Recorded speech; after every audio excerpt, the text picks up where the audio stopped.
Bienvenidos a un nuevo encuentro del futuro. Estamos aquí nuevamente para tener una conversación muy interesante, apasionante desde mi punto de vista, con dos buenos invitados. Bienvenidos, Bárbara Poblete, ella es doctora en computación, y también tenemos a Agustín Ibáñez, doctor en neurociencias cognitivas.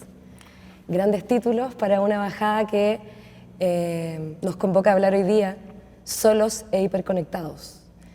Lo primero que me pasa a mí con este gran título es la sensación de preguntarme qué pasa con nuestro momento de ocio, con nuestra intimidad. Le perdimos de alguna manera el respeto a la intimidad al no hacer nada, al no tener que saber qué está pasando en esa vida digital. Bueno, Maca, la verdad que es una pregunta que todos nos hacemos y creo que en la historia de la humanidad nunca ha habido una metamorfosis tecnocultural tan grande que impacta directamente no solo en la comunicación, sino, como bien vos decís, en la intimidad de nuestra subjetividad, de nuestra persona, ¿no?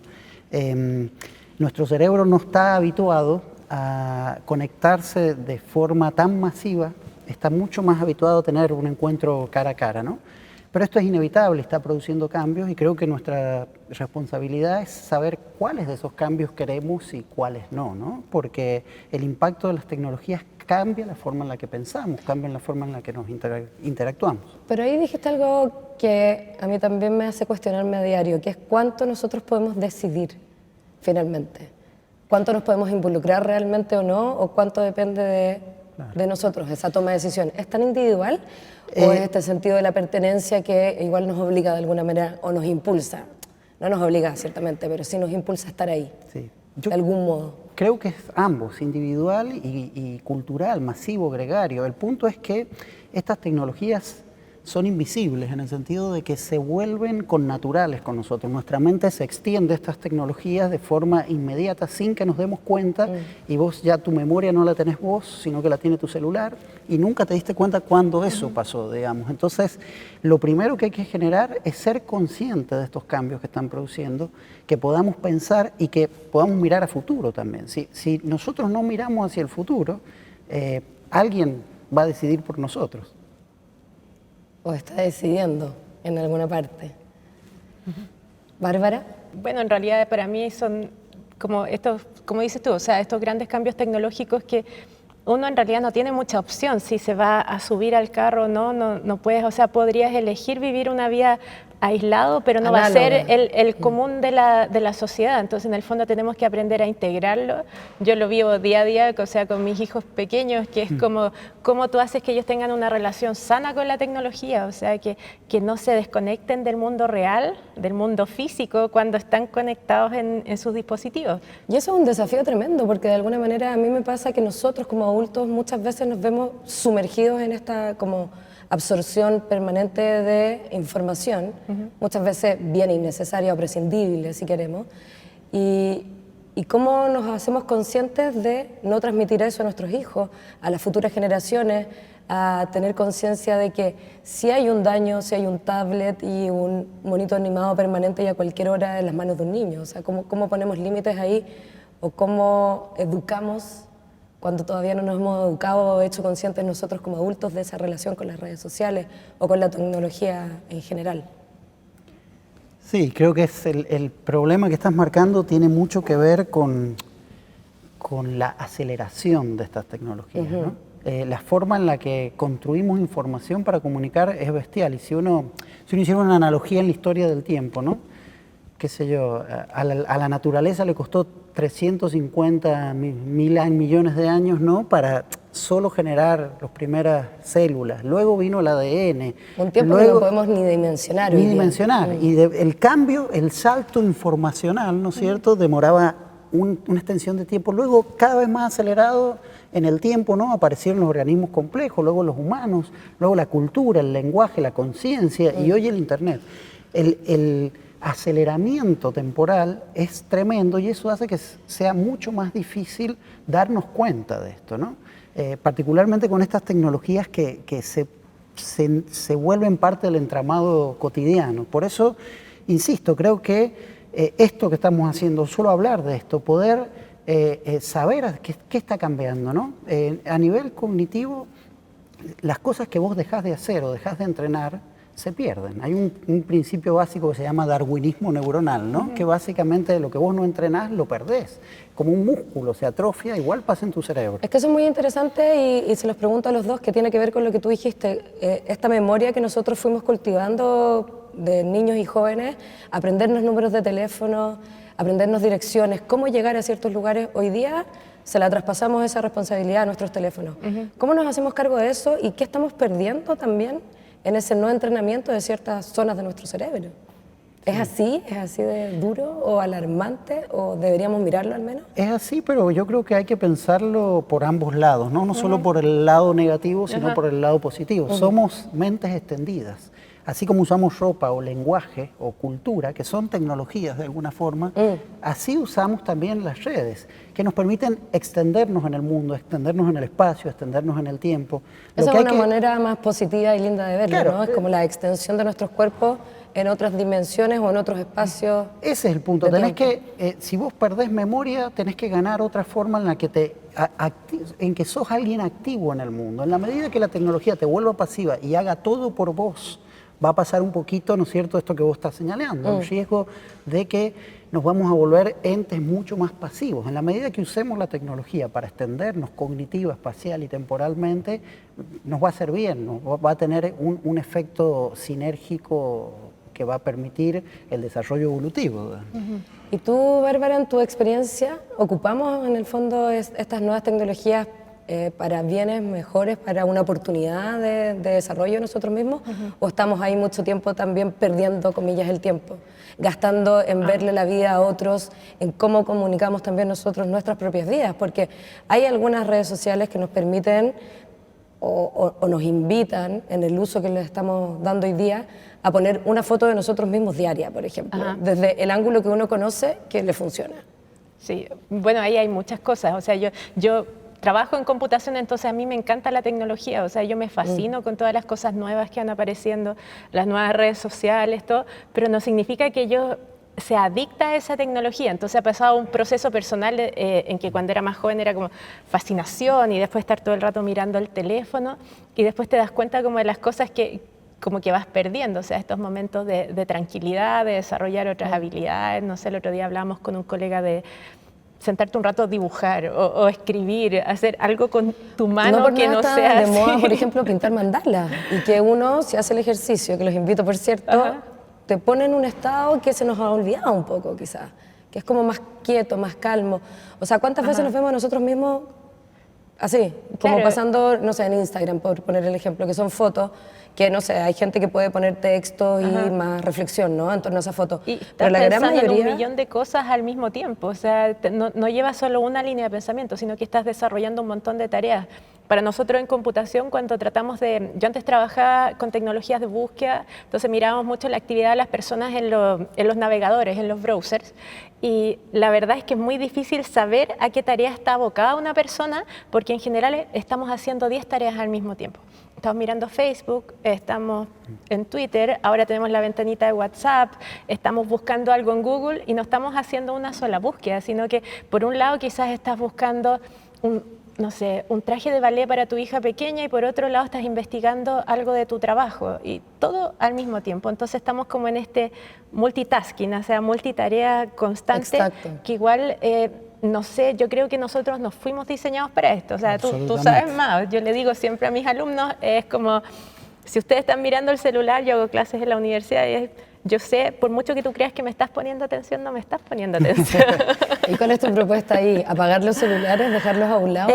Mi propuesta, y que muchos profes no están de acuerdo, o sea, yo les digo que si quieren usar el celular, mejor se queden afuera, y que si van a estar en la sala, que aprovechemos bien el tiempo todos. O sea, si ellos ya invirtieron el tiempo de llegar ahí, que me pongan atención. Claro, porque hay un tema con el multitasking que a mí en particular me hace cuestionarme qué estoy haciendo bien, si es que uno puede poner las cosas entre lo bueno y lo malo, sin ser ni catedrático ni doctrinario, nada. Pero si uno no está poniendo realmente atención, por ejemplo, lo que estamos haciendo ahora, si yo estuviera además con mi celular, hay algo de mí que está perdiendo la riqueza de esta conversación, entonces...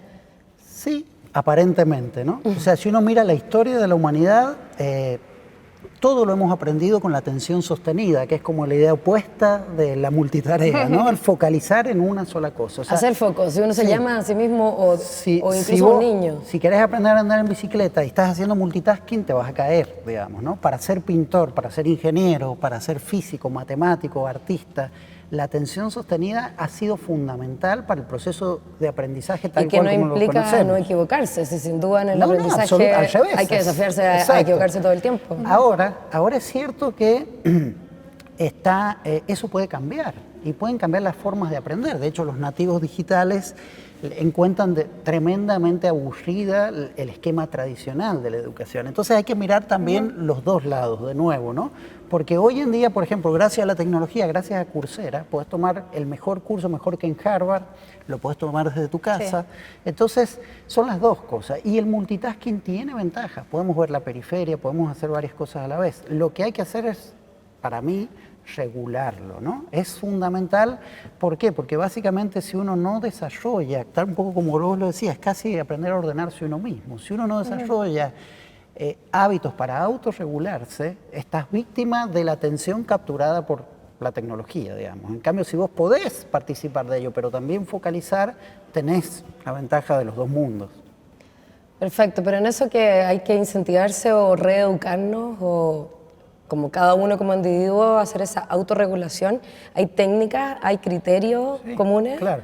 Bueno, primero que nada, hablar de eso tenemos también, que estar ¿no? seguros, porque todavía no sabemos. Este es como un experimento que estamos siendo todos espectadores, porque la tecnología ha irrumpido recientemente, no sabemos cuánto impacta, ¿no? Lo que sí, ya empezamos, hay algunos datos, por ejemplo, el Instituto Nacional de la Salud de Estados Unidos lleva un estudio grande que ha mostrado que más o menos, si los chicos ven más de 7 horas de pantalla, sea internet, tablet, computadora, lo que sea, bueno, tienen diferencias en el tamaño de áreas importantes de su cerebro, ¿no? Y si ven más de 2 horas y media entre los 5 y los 9 años, tienden a perder vocabulario. Entonces, pero necesitamos saber más. No sabemos cómo impacta la tecnología. De esta regulación y del saber más vamos a hablar, vamos a hacer un pequeño corte en este encuentro del futuro y vamos a ver cómo equilibramos el péndulo para comportarnos en nuestra extensión de vida con las redes sociales y la tecnología.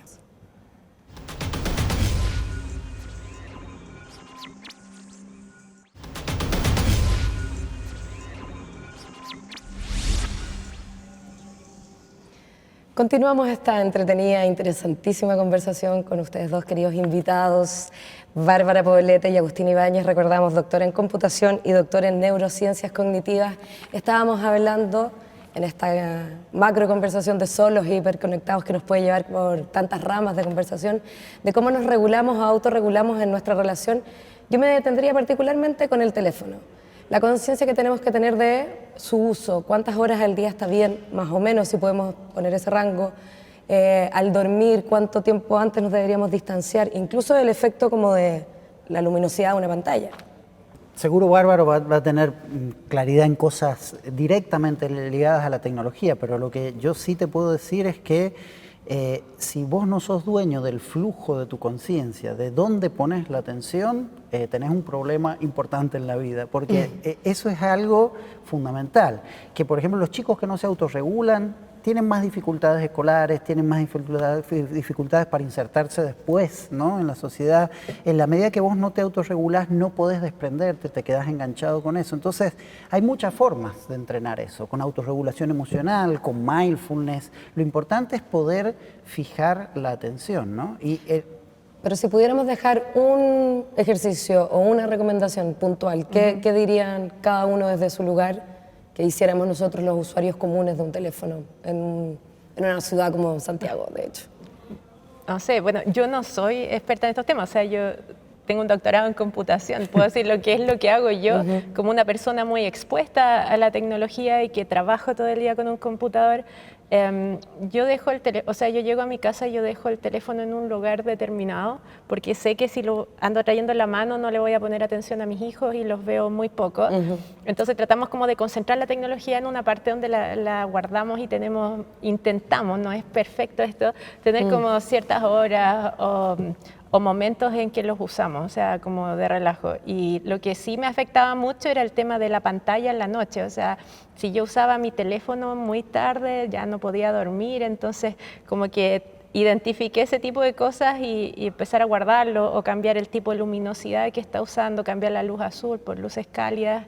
Entonces todo esto, si tú eres alguien muy involucrado con la tecnología como yo, te puede afectar como toda tu vida. Entonces, lo que hemos hecho es una herramienta más que usamos dentro de todas las otras cosas que hacemos. O sea, ahora claro, mi hijo, no ponerla como claro, omnipresente en todo, o llevarla con uno como extensión, como decía Agustín, a cada uno de los movimientos que hagamos en un día. claro, sí. Y en ese sentido, Agustín, ¿tú nos podrías como contar qué efecto puede tener que lo último que uno haga sea ver Instagram o Twitter o Facebook Claro. y luego dar vuelta al teléfono o ni siquiera darle vuelta, sino que dejarlo ahí? Sí. Como con Bueno, esa información que te va la llegando. tecnología mal usada, como cualquier cosa, tiene múltiples efectos potencialmente dañinos, ¿no? Uno es en el sueño. El sueño es vital para tu aprendizaje, para tu salud mental, para tu salud cerebral. Cuando dormimos, nuestro cerebro se limpia de toxinas y Y se activan otras cosas también, ¿no?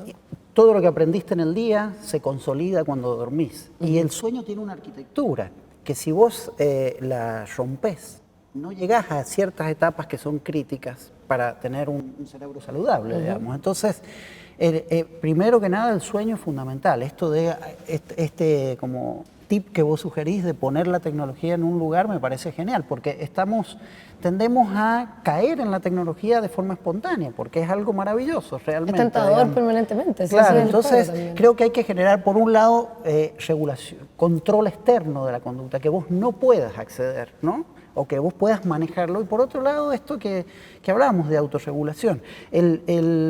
Por ejemplo, esta idea de que las redes también te pueden despersonalizar, en el sentido de que nosotros estamos habituados al contacto cara a cara, a los afectos, a la interacción cotidiana, y las redes tienen otro tipo de interacción, ¿no?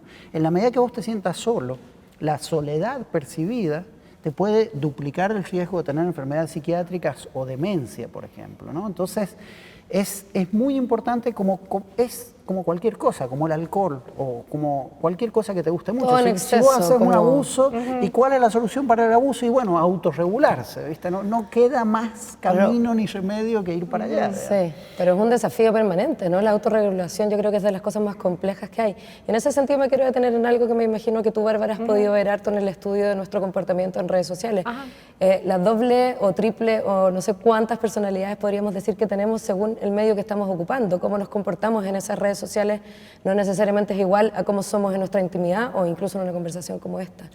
Ajá, se dan distintos efectos en las redes sociales. Por una parte, yo creo que todos hemos visto que hay personas como que cambian su personalidad, ¿ya? O sea, los troles de internet, que tú puedes conocer a alguien y es un amor de persona cuando los conoces cara a cara, y después los ves en internet y se transforman y son súper agresivos y parece ser una persona con mucha personalidad y tú los conoces y son muy Y no lo callados. puedes creer, Entonces, claro. hay personas que se transforman. Y esto además se ve amplificado, o sea, yo voy a hablar hablo de eso un poco en mi charla, en el sentido de que se genera un efecto en que las voces más potentes son las que aparecen más veces, son las que se potencian más, son las que resuenan más. O sea, puede haber una opinión... ¿Cómo lo dicen o por lo que Una dicen? opinión muy radicalizada, por ejemplo, en Twitter tiende a propagarse mucho más, a retuitearse o compartirse muchas más veces, y la gente que tiene opiniones más moderadas es como más silenciosa. Entonces, cuando uno entra en las redes sociales te da una percepción de que todo es radical, o sea, toda la gente se odia, toda la gente es agresiva. No es eso. Eso especialmente en Twitter, que es muy como violento desde el lenguaje. Claro, y no significa que todas las personas sean violentas, ni que todos nos comuniquemos de esa manera, sino que se amplifican estas voces, entonces genera esta experiencia y también engancha a algunas personas en este tipo de discursos radicales. Y por otro lado, en otra vereda, mientras tú hablas de esta sensación de troles, de odio, de radicalizar discursos, Instagram es como el paraíso de la felicidad, construida a mi parecer. O sea, ¿quién puede estar verdaderamente tan feliz como construye mucha gente su usuario Instagram? Que es como, yo siento que genera, y ahí corrígeme si no, pero una suerte de ansiedad de decir, ¿pero qué me estoy perdiendo del mundo? ¿O por qué mi vida está siendo o tan plana, o tan aburrida, o tan estática a lo que estoy viendo que el resto del mundo está haciendo y que me muestra en Instagram? Bueno, es que las redes sociales tienen distintos propósitos, o sea, se van perfilando de distintas maneras. Uno tiene Facebook, que es más como para conectar con los amigos, para saber en qué está la persona, no sé, tus compañeros de colegio hace un montón de tiempo, o tu hermano que vive en otro país, cosas así. Y tú tienes Twitter, que se ha transformado en un medio como de información. Entonces, donde se publican muchas opiniones con respecto a eventos que están pasando en el mundo. Entonces, información y desinformación, por cierto. Exactamente, entonces esa red es explotada mucho por agentes maliciosos, como se vio en las elecciones de Estados Unidos, en que tú puedes aprovechar la estructura de esa red para insertar información que se va a amplificar y va a generar que se polarice las personas que están ahí. ¿Ya? Se genera una polarización y todo el objetivo de eso, de cierta manera, es debilitar la democracia de los países, ¿ya? Para los agentes que insertan ese tipo de información.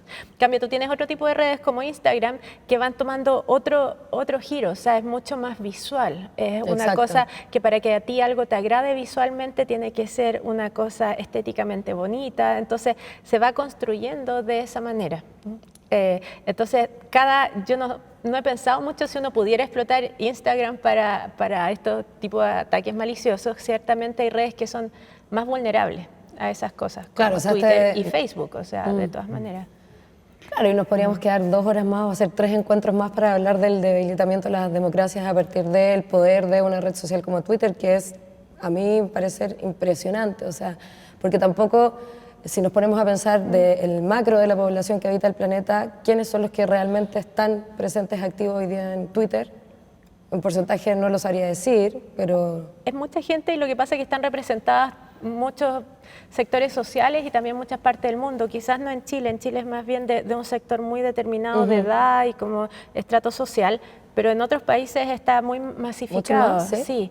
Y también se da, no sé, últimamente he leído estudios sobre WhatsApp, de cómo se propaga información falsa en WhatsApp, entonces hay todo un fenómeno de cómo son la percepción de tus redes cercanas, o sea, tú... Antes percibías como, antes de las redes sociales, tus amigos eran las personas con las que tú te relacionabas día a día y podías verlos y darte cuenta si era alguien en quien tú confías. Ahora tu red social tienes cientos de personas o miles de personas que no conoces y recibes información y la procesas casi de la misma manera, o sea, es de confianza. Sin tomar distancia, eso suspiraste entre medio, Agustín, es delicado porque nos genera esta sensación de...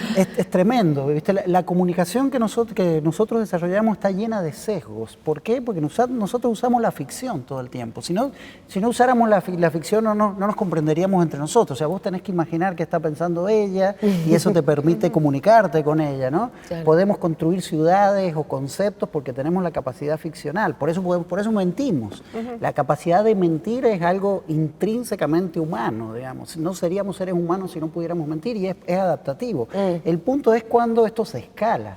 Esto que marcas vos, ¿no? Cuando tus vínculos son cercanos, estos sesgos están contenidos, ¿no? En una relación de confianza, en una relación de conocimiento, entonces funcionan adaptativamente. Cuando se escalan, no siempre van a funcionar mal, pero el riesgo de que funcionen mal es altísimo. Y hay estudios que ya muestran, por ejemplo, que podés predecir escaladas de violencia gracias a la información que circula en las redes unas horas antes, solo unas horas antes, ¿no? Entonces, es muy importante desarrollar de nuevo conciencia y luego esto que me gustó mucho, esto que vos hablabas como de que cada uno tiene que desarrollar, ¿no? Uno tiene que tener una ética comunicacional, tiene que saber de dónde viene la fuente, tiene que esforzarse un poquito en tratar de tener una perspectiva frente a algo, ¿no? Eso para mí es fundamental, porque si no, el escalamiento, nosotros nos identificamos con las personas que queremos, con los grupos que queremos, naturalmente tu cerebro está precableado para eso, digamos. Pero también en eso